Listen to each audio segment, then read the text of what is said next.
Good morning, ladies and gentlemen. Randy here with RTS Mobile Gaming, bringing you a dynamite video today. We are playing the Lord of the Rings, Rise to War, and in today's video, we're going to go ahead and yeet this 300 power tile with a bunch of ability points with my Dane. Let's see what happens. I don't know what's going to happen. We're going to hit it with a bunch of ability points from far away, far away, multiple commanders, far away, a lot of combat. It's going to be amazing, okay? Dane, go get him, baby. We're going to try and yeet this tile, like I said. Need to time my marches so they all hit at the same time. I'm really excited about that. We should be good to go in about 3 seconds here. Okay, there goes Gandalf. Next, we have to drop Isildur. Oh, Isildur is going in last. Let's see what happens, guys. We've got Dane coming in hot and heavy. Gandalf the Grey. We got Isildur. This is going to be fantastic. I'm going to lose a lot of troops. This is my alt account. It doesn't have crazy gear, so we'll see how this kind of plays out. I should capture it. I just don't think I have. None of these marchers are designed to take a tile.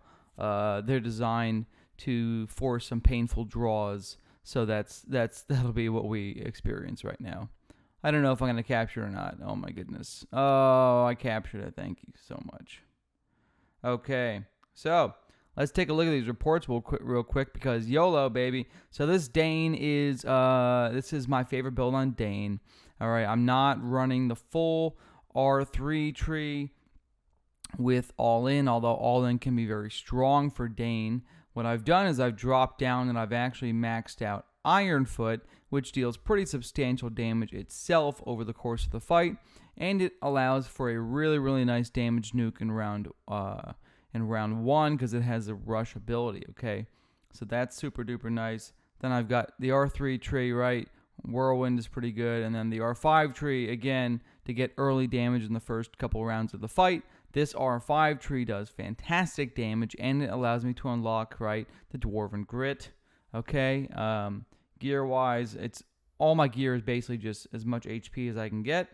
You can see I have plus 8 HP on my gear for my Dwarven Guardians here for a total of plus 12, which is more than 25% HP bonus, okay? The Gandalf build is pretty straightforward as well. You guys have seen this build already. Yeah, here we go. Basically, I'm running with my favorite Vanguard Wraith build that I've been using on Gandalf lately. This is a fun build that I've really been enjoying. Having a lot of fun with PvP in this build. And look how well it performed on a 300 power tile. I mean, look at the damage output, guys. This is the Gandalf the Grey, okay? This is not some massive damage dealing army comp. This is a Gandalf the Grey smoking these fools against a 300 power tile that has pretty substantial gear and a pretty significant build. I mean, look at this. This is a pretty substantial build here for Thranduil. Oh yeah, look at that. While defending, I mean, these guys are taking massively reduced damage taken, right? So even with this massive damage mitigation from this Thranduil build, I was able to come in here and just absolutely smoke them. Let me just go ahead and get some reinforcements cooking here, right? All right, why not? Okay, we'll get Dane reinforced. Everybody's going to be reinforced today. This is so exciting. Go ahead, Dane. I'm just going to reinforce Gandalf. Then we'll take a look at some of these reports, and you can see the damage output that I'm really able to get with these commanders that are a lot of fun. These have been my favorite 3 commanders to PvP with this season here in Season 5, right? So the Isildur, you didn't really get to see much performance out of him here. He did okay.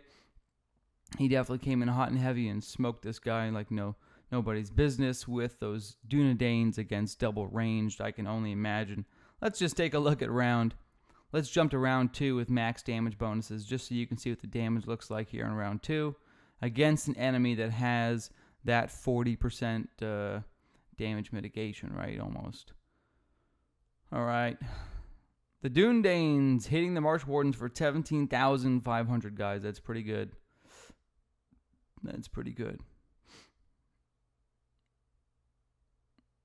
Here we go. Another 20k hitting the Bow Knights there. So there's the damage you're seeing from this fantastic Isildur build. I really want to take a look at how Gandalf performed on this tile, because this is a pretty good report. I mean, I have to say, right, this is a pretty stellar report against this commander. So the Gandalf build I'm running, as you can see, right, really focuses on the Vanguards with parry. Parry is a huge part of this build. It's probably the key focus of this build is the fact that Vanguards can trigger parry, and parry can stack multiple times. So you see the parry stacking as the Wraiths redirect all damage to the Vanguards. That parry just stacks up. I saw a round with like 7 stacks of parry plus the Undead Commander stack, 8 stacks of damage plus 27%. The damage was disgusting, right? And how did the damage do? In comparison to the Wraiths, he did decent damage against these targets. Let's see. Let's just look at the first round or two of the report and see how it played out, okay? Let's see what's happening here, folks. Here we go. Round 1, the Wraiths coming in with a double strike. That's why I love this build, getting the double strike of defense mitigation right there. Then we come in hot and heavy. Here we go. Vanguard Undead Ally hitting for 6k. Not a crazy amount, but now we're going to start seeing that parry stack up, right? White Council is going to really help the Vanguard stay alive and get those stacks of parry early on. No parry yet. Where is the parry? Parry free so far. Here it comes the Wraiths again, coming in hot and heavy. No double strike there, just a single. That's okay. Where are the parries? Oh my goodness. I don't see any parries yet. Have you guys seen a parry yet? No parry, no parry. That's okay. No wonder they didn't deal that much damage. So the Vanguard's damage output is really, really reliant on getting those parry stacks. I don't see a parry yet. Here we are on to round 4. I haven't triggered parry once. Oh my goodness. No wonder the Wraith did so much more damage. Oh my goodness. Oh my goodness. Round 5, no parry. Guys, this is crazy. This is some crazy stuff. No parry. Oh my gosh. Okay, so that is why the Vanguards did very poor damage. I had some good reports yesterday with a lot of damage output. A lot of damage output from those guys. But they give a chance basically for those Wraiths to really stack up that Perseverance buff and deal 40% damage for the remainder of the fight, which makes them very, very strong. So Gandalf gives these guys avoidance. It gives the Vanguards avoidance. The avoidance on the Wraiths can really make a big difference with Gandalf's different abilities here, right? From his fleeting movements is really nice.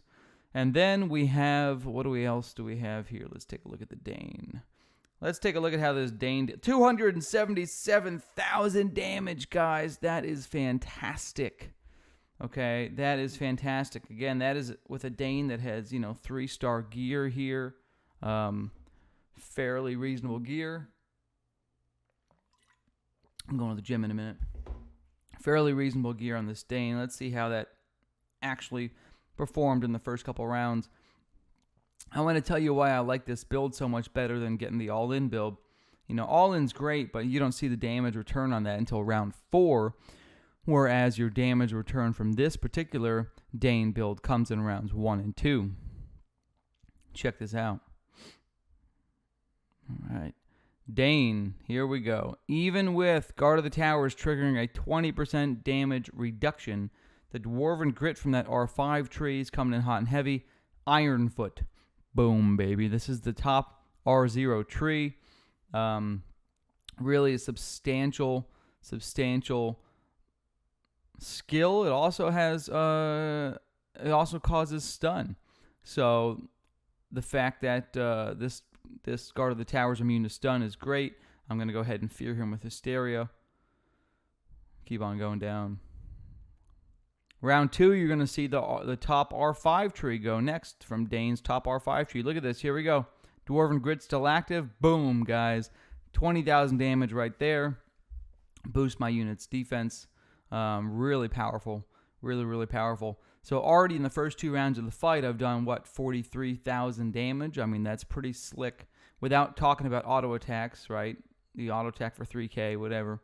So call it 50,000 damage in the first 2 rounds really gives me a nice advantage. And you need that to keep up, right? Dane, you can fall into the trap with Dane of not dealing all your damage until later on. I've seen people with the Vengeance and the all-in build. You know what? They have great damage output in round 4 or 5 and onwards, but you already lost the fight by the end of round 3 if you don't get damage out. So here in round 3, the Dwarven Grit will continue to trigger for my Whirlwind. Here's another 45,000 damage, ladies and gentlemen. Look at that. Okay. And then here in round 4, this is when the all-in would be triggering if I had points for it, which I do not. But that's okay, because I'm going to trigger Ironfoot for 20k. I'm going to trigger King of the Mountain for another 11k. So, I mean, we are just smoking the damage on this, guys. Non-stop pew-pew. Which is why I really like this build, okay? So, I mean, listen. Thanks for watching. I love you guys long time. Lots of fun. You've now seen my 3 favorite builds for PvP this Season 5 with my elite units in action. Like and sub. Randy out.